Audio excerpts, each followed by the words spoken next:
International students on campus face uncertainty with President Trump's executive order, how the university is offering a helping hand. President Trump takes a dig at the new host of The Apprentice. Will he be back or will he be fired? America's furriest weather forecaster gave his prediction for the next 6 weeks. Is spring on its way? Find out. UATV starts right now.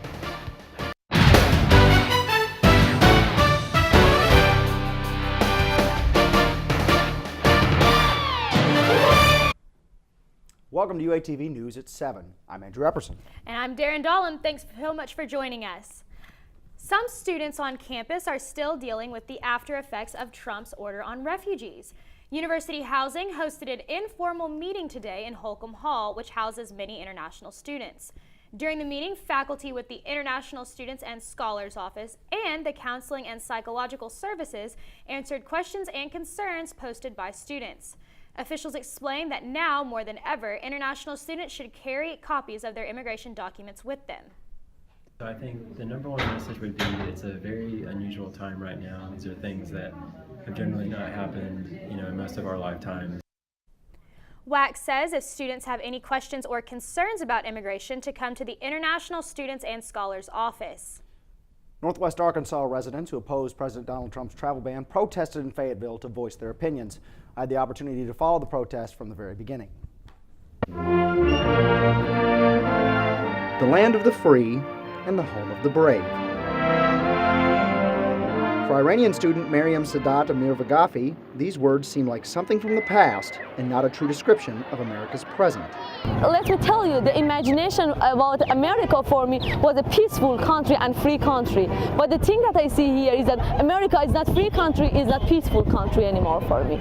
Including Amir Vagafi, over 100 Arkansas students from Iran, Iraq, Syria, Sudan, Libya, Yemen, and Somalia are affected by President Trump's travel ban. The protests in response to the ban have gotten plenty of attention, but some still support the ban for a variety of reasons, including national security. You have to put America first, and you have to just take a break for a few months, figure it out, and then just resume back to normal, I'm sure. Trump insists that the ban is a security issue and not a religious one. It's not a Muslim ban, but we were totally prepared. It's working out very nicely. But human rights experts in the Muslim community disagree. Maybe he doesn't want to have any clash with, with Muslim at the beginning, because he started his job, about 2 weeks or 3 weeks ago. And I'm sure he understood now that he did something wrong. We don't know what's coming next for at least a few more months. But all the protests, outrage,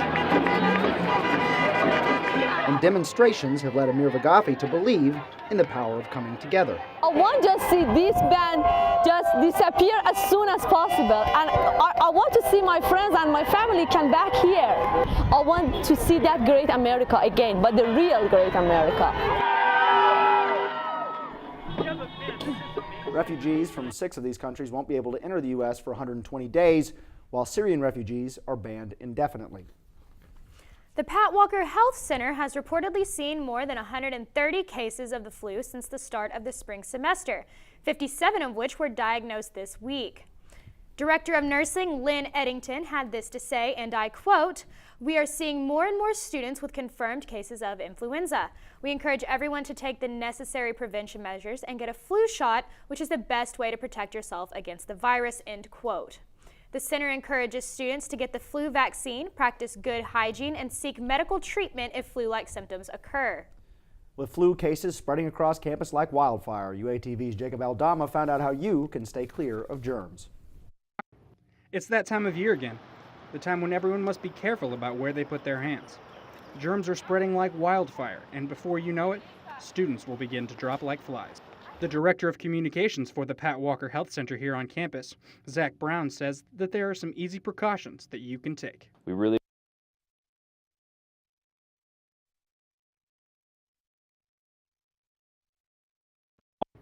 It's that time of year again, the time when everyone must be careful about where they put their hands.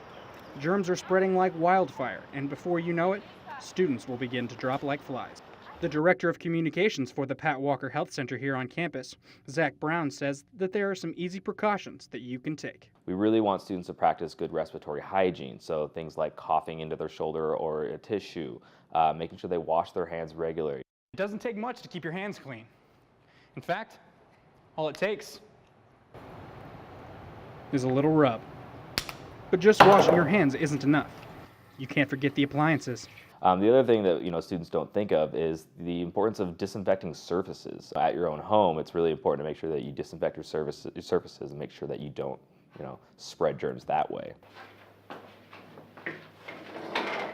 Crazy thing is, this and this are actually a lot dirtier than that.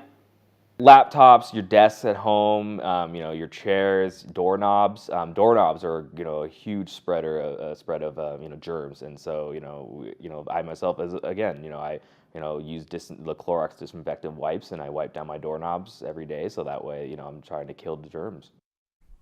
The Pat Walker Health Clinic offers flu shots by appointment Monday through Friday. And only one state over, pediatricians warn parents of a virus on the rise. Around this time is when doctors see the most cases in the highly contagious respiratory syncytial virus, or RSV, which is a disease that usually affects children under 5. But according to the Oklahoma Department of Health, more cases could be reported than last year. Symptoms include fever, severe cough, wheezing, and sore throat. Officials say concerned parents should make an appointment immediately. Well, today was another wild day on the roller coaster that has been this week's weather forecast. I know. Will this next week be a more stable ride and weather-wise? We'll send it over to UATV's John Douglas, who is live in the studio with your 5-day forecast. Thanks, Darren, and all I can say right now is it's cold, but you can't expect the cold to last much longer because thankfully this coming weekend it seems to be in the 60s, which is amazing, but that won't last long either because after the 60s, back to the cold and chill. But if you're going to do anything, it looks like Sunday or Tuesday would be a great day to go hiking or go on Dixon Street, just have fun and enjoy the nice temperatures while they last. But as you can tell, there are storms Monday, so wear a rain jacket and back to the desk. More than 100 people protested outside the Springdale office of Senator Tom Cotton today, objecting to recent Republican policies as well as his office's closed-door policy. Unlike the other members of the Arkansas congressional delegation, Cotton requires scheduled appointments to visit his in-state offices. Citizens made an appointment to meet with Cotton yesterday, but Cotton's representative canceled it without explanation Tuesday afternoon, according to one of the group's organizers. We have an update from a story we reported on last week. The Fayetteville Police Department was asking for help in finding John Volmar, who went missing late last Wednesday. Officers say they found him the next day, safe in South Fayetteville. They also said they appreciated the help from the public. Well, author Andrew Moranis will be speaking on the challenges faced by the first African-American basketball player in the Southeastern Conference on Monday. One U of A professor uses the story of the player as a case study in his class, and he hopes students will take away a new outlook from the lecture. He says, quote, "I hope students will gain a perspective of the struggle African Americans had as colleges came to terms with integration both in the student body and athletics," end quote. The lecture is open to the public. Applications are now open for the next leaders of the Associated Student Government. Students can apply for executive offices, Senate, and graduate student Congress positions. Applications are due noon on February 16th to the Office of Student Activities. Late applications will not be accepted. And a throwback Thursday here in 1886, D.W. Moore paid $5 to the university for half of his tuition. At that time, the university's curriculum included courses of study for bachelor's degrees in agriculture, mechanical engineering, civil engineering, and classical studies. Today, the U of A offers more than 200 programs. When we come back, tempers flare at UC Berkeley, the speech that started it all. And a school shooting was in the works at one high school. How the plot was stopped before it even began when UATV returns.